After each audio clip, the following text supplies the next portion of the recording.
Muy buenos días en esta hora de la mañana a todos mis hermanos y hermanas en Cristo en los diferentes grupos de Facebook. Y quiero en esta hora de la mañana hacerles una pregunta. ¿Qué cree usted?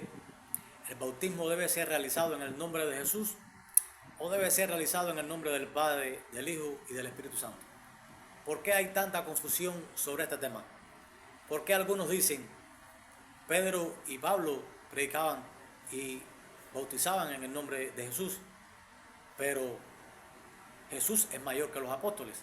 ¿Por qué pues ellos no bautizaron en nombre del Padre, del Hijo y del Espíritu Santo, según la indicación de Mateo 28:19? Vamos a estar analizando este tema de una manera muy breve, porque es necesario entender varios aspectos del bautismo que no son bien comprendidos.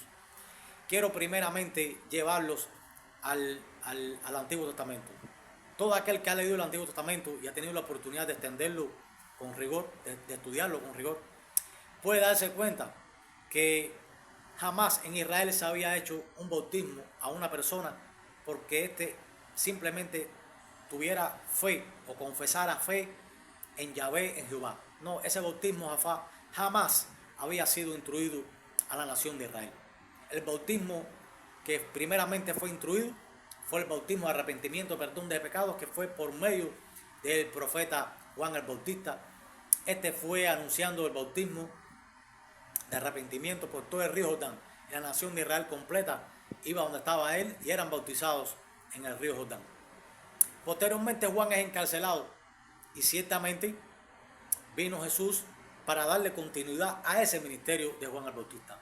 Jesús siguió predicando: arrepentidos y bautizados, el reino de los cielos se ha acercado. Y ustedes van a darse cuenta que en el Evangelio Jesús no llega a bautizar. Jesús predica lo mismo que predica Juan, pero no llega a bautizar. Lo hacen los discípulos que están con él. Día a día, mientras recorre las ciudades, hace predicaciones, sanidades, milagros. Son los apóstoles quienes bautizan. Sin embargo, cuando Jesús está para subir al Padre, hay una pequeña instrucción que Jesús le da a los discípulos. En Lucas 24:47 usted la puede leer. Dice: Jesús les dice que era necesario que se predicara en su nombre el arrepentimiento y el perdón de pecados a las naciones, comenzando desde Jerusalén. Que se predique en mi nombre el arrepentimiento y el perdón de pecados.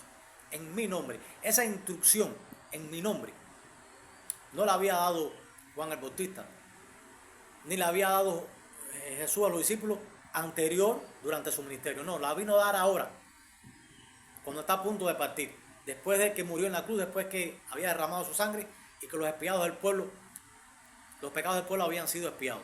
Es aquí ahora cuando él dice: anunciar el perdón de los pecados en mi nombre. Y es que Jesús ya había muerto, ya Jesús había hecho la expiación. Por tanto, esta instrucción es de aquí en adelante lo que vamos a ver en la vida del cristianismo, en mi nombre. Es por eso que se puede explicar y se puede entender que el apóstol Pedro, en el libro de Hechos 2:38, predicando al pueblo de Israel, le dice: arrepentidos y bautícese cada uno de vosotros en el nombre de Jesús para perdón de pecados. Y esto lo hace Pedro a raíz de la instrucción de Jesús, de predicar en su nombre el arrepentimiento de los pecados y el perdón. Es por eso que Jesús lo dice: arrepentidos y bautícese cada uno de ustedes en el nombre de Jesús. Y es que efectivamente Dios nos dio el nombre de su Hijo para que por medio del nombre de su Hijo pudiéramos ser salvos, porque nadie era salvo por confesar simplemente el nombre de Yahvé. No, es que el bautismo ahora es por confesar el nombre de Jesús. Si hubiera sido suficiente confesar el nombre de Yahvé, de Jehová, de Yahweh, como se pronuncie, si hubiera sido suficiente confesar ese nombre para ser salvo, ¿por qué pues Dios entonces envió a su Hijo? Ahora hay una gran necesidad y todo Israel requiere confesar el nombre de Jesús, reconocer a Jesús como Mesías para poder ser salvo. Porque es que Jesús es el mediador del nuevo pacto. Él derramó su sangre en la cruz y es su sangre la que hace expiación. Y hoy mismo todo Israel necesita confesar ese nombre de Jesús para poder ser salvo. Es por eso que Pedro En 2:38 dice, arrepentíos y bautícese cada uno en el nombre de Jesús para perdón de pecados. Y también Pablo en Hechos 19:2 se encuentra con unos efesios que no habían recibido el bautismo del Espíritu Santo. Y Pablo les dice, pero ven acá ustedes, ¿en qué bautismo fueron bautizados al bautizarse en agua? No, fuimos bautizados en el bautismo de Juan el Bautista. Dice, no, pero no. Y él le bautiza nuevamente y los bautiza en el nombre de Jesús. Y es que, si usted lo lee bien, en el libro de Hechos 19:2, los efesios son rebautizados. Pablo los sumerge en agua, pero esta vez en nombre de Jesús. Porque ya no se trata del bautismo de Juan, se trata de anunciar y predicar el arrepentimiento y el perdón de pecados en nombre de Jesús. De eso se trata, anunciarlo en nombre de Jesús. Y amado hermano, en el bautismo, cuando usted es bautizado, usted desciende a las aguas, usted es consepultado con Cristo para resucitar con Él. Créeme, hermano, esta es la otra parte del bautismo que muchos no se dan cuenta. Usted no muere con el Padre. El Padre no fue crucificado en la cruz. El Hijo, quien se hizo carne, fue el que murió en la cruz. Porque el Dios creador no participó de barro.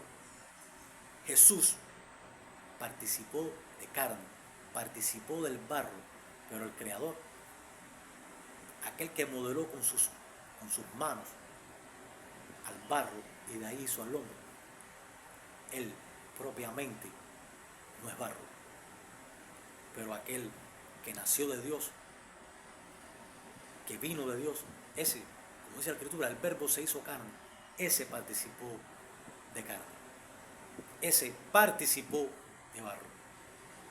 Entonces, por eso los apóstoles anunciaban el bautismo en el nombre de Jesús, porque era necesario que la nación de Israel confesara el nombre de Jesús y en el nombre de Jesús fueran bautizados, ser consepultados con Él para resucitar con Él. Porque créeme, usted no resucita con el Padre, usted no resucita, el Espíritu Santo no murió por ti en la cruz. Eso sería una blasfemia decir que el Espíritu de Dios fue crucificado en la cruz. Usted dirá, bueno, ¿y en qué queda la cita de Mateo 28:19? La cita de Mateo 28:19, Jesús le dice a sus discípulos, toda potestad me dada en los cielos y en la tierra, y hacer discípulos a las naciones, bautizando en el nombre del Padre y del Espíritu Santo. Aquí la frase en el nombre del Padre y del Espíritu Santo implica una autoridad, implica un poder. Cuando yo vengo en nombre de, estoy representando a. Y Jesús está enviando a los apóstoles a predicar el Evangelio y a bautizar discípulos. Y en este caso se entiende que la iglesia recibe la potestad del Padre, del Hijo y del Espíritu Santo. Yo soy un creyente, yo creo en el Padre, en el Hijo y en el Espíritu Santo. No soy unicitario que dice que es solo Jesús. No es solo Jesús. Yo creo en el Padre, y creo en el Hijo y creo en el Espíritu Santo. Y créeme, el Padre no participó de barro. El Hijo, el Verbo se hizo carne, pero el Padre no participó de barro. Déjeme decirle algo. Otros vinieron en su propio nombre. Jesús vino en nombre del Padre. Y cuando vino en nombre del Padre fue representándolo, porque viene bajo la autoridad de Él. Y la iglesia ha sido comisionada y ha recibido la autoridad que viene del Padre, del Hijo y del Espíritu Santo. Y yo creo absolutamente que una verdadera traducción del versículo de 28:19 de Mateo se debe decir: ir y hacer discípulos bautizándolos bajo la autoridad del Padre, del Hijo y del Espíritu Santo. Por eso interpreto las Escrituras de esta manera. No existe fórmula bautismal. Lo que existe es que la iglesia ha recibido la encomienda y la autoridad que viene de arriba del cielo para bautizar al creyente. Y que éste, cuando es bautizado, es consepultado con Cristo para resucitar con Él. Entienda pues este pequeño mensaje que le he querido transmitir en el día de hoy y en esta hora de la mañana. Espero que le haya sido de análisis, de estudio, de reflexión, y quizás alguno no esté de acuerdo con lo que estoy planteando, pero yo dudo que alguien pueda refutar que las cosas que he dicho aquí. Quiero simplemente compartir esto con ustedes y hasta un próximo encuentro. Dios me lo bendiga.